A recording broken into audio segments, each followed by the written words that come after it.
district on 45th Street. The origin of the SK Tools brand comes out of the Great Depression, when one of their contract clients, the Hinsdale Company, went bankrupt. Sherman Clove was stuck with their inventory, and the SK brand was formed to sell off that excess inventory. The name SK Tools and the diamond logo was first trademarked in 1933. That same year, SK's chief engineer, a man named Theodore Rube, would invent a new type of ratchet. This may not look like anything special to us today, but back then, ratchet heads were huge, and the compact round head ratchet was a game changer. The design would be refined several times over the years, and is still being produced by SK today. As the patents expired over the years, many other manufacturers were then able to copy the design, which is why it's so ubiquitous today. Rube would continue to create several more inventions for SK, including universal joints, a torque wrench, and his last invention, the swivel head roto ratchet. SK also, maybe inadvertently, invented the semi-deep socket. The first few sizes of their deep sockets were slightly shorter than the others. This is another design tradition that continues on today. In addition to making their own tools, SK continued to do contract manufacturing for other companies. As early as 1939, SK started making tools for Sears' Craftsman brand. These tools can be identified by a BM or a Circle K manufacturer's code stamped onto them. In 1941, SK exited the bolt and hardware business and switched to exclusively producing tools. And during World War II, SK supplied tools to the U.S. government. During this time, they limited the tools that were available to U.S. civilians. In this 1943 catalog, a lot of the items were marked suspended, as they wanted to focus their production on the war effort. In 1953, SK formed a joint venture with the Electrolyte Corporation, selling tools under the SK Electrolyte brand up until 1962. In 1962, SK and Electrolyte were both bought out by Symington Wayne, an industrial conglomerate, and their tools were then rebranded as SK Wayne.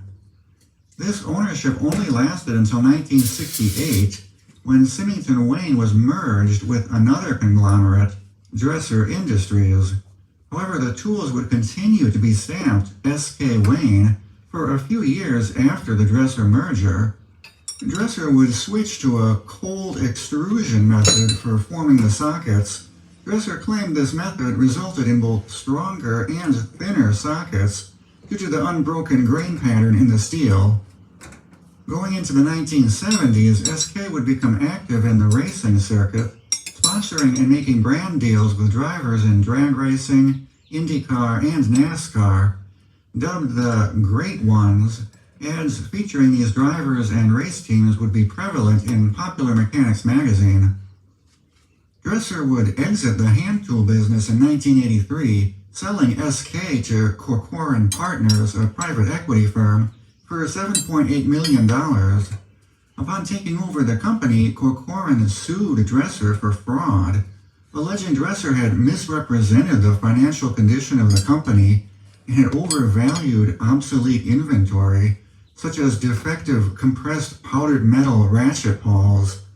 Dresser countersued, claiming they had loaned Corcoran money so SK could make payroll during the transition. In a 1987 arbitration agreement, Corcoran was awarded a $1.3 million reduction in the purchase price. However, Dresser was awarded $1.4 million on their counterclaims. Corcoran then took Dresser to court, where Dresser was ordered to pay Corcoran $4 million in compensatory damages and $50 million in punitive damages, which was then reduced by $42 million.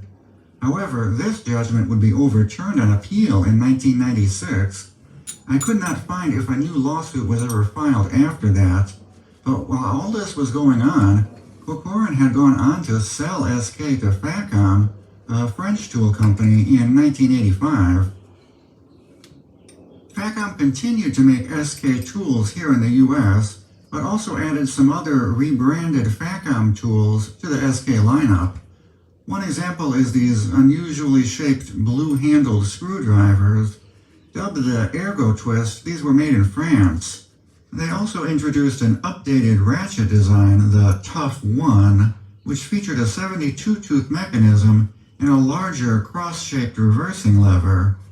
1987 was the introduction of Superkrome, a proprietary chrome plating that SK claimed could survive 192 hours of salt spray without rusting.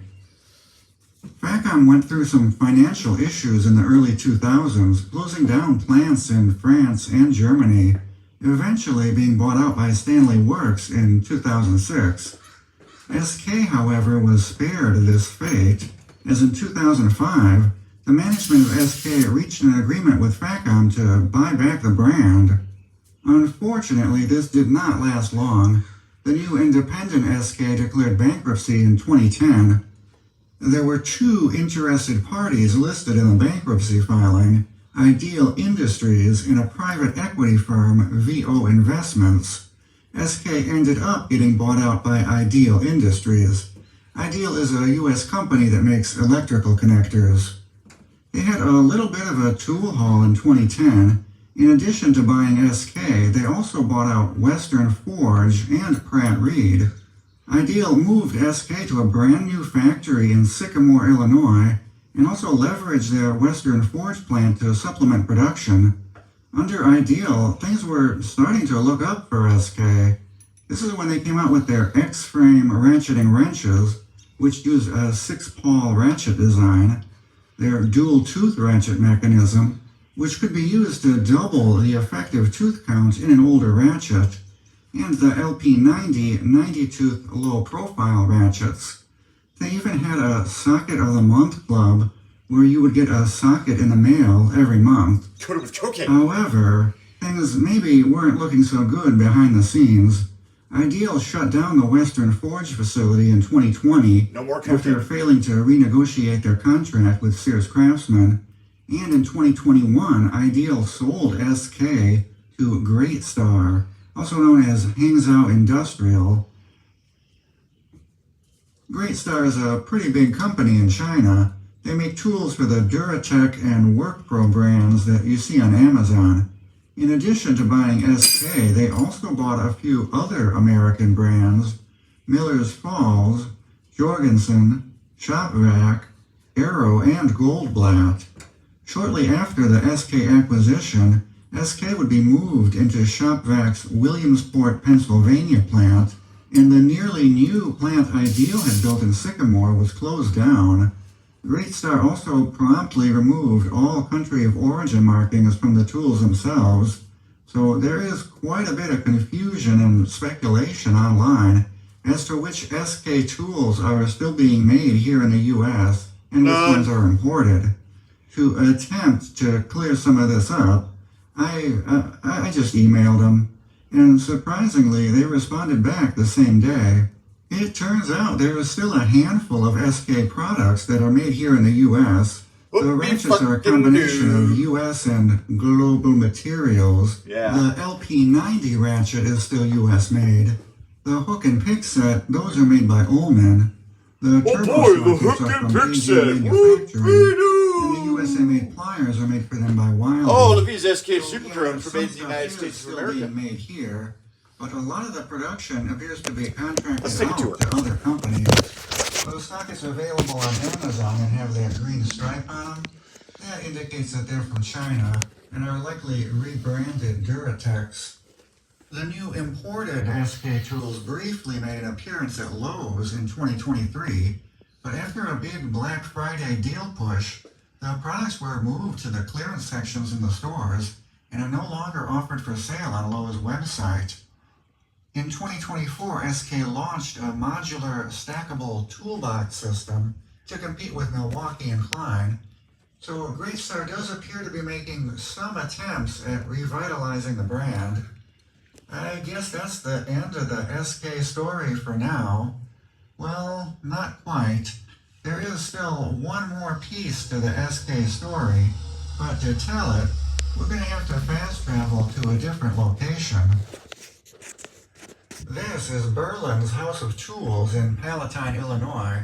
In 1960, Dave Sherman, Mason Sherman's grandson, left SK to start his own business. And in 1969, he purchased Berlin's, a hardware store in Chicago. Today, there are 3 Berlin's locations, this one here in Palatine, one in Joliet, and one in Lombard, Illinois. Berlin's is currently run by Dwight Sherman, Mason's great-grandson. So even though SK may be owned by Communist China now, there is still a part of the SK legacy living on here in America. And that is the complete 2025 Specialized Edition of the full story of SK Tools. And yes, I'm aware I didn't mention the Frankenstein ratchet. I plan to do a full standalone episode on that sometime in the future. As usual, links to all my sources are in the video description, and please leave a comment if you have any missing pieces to add to this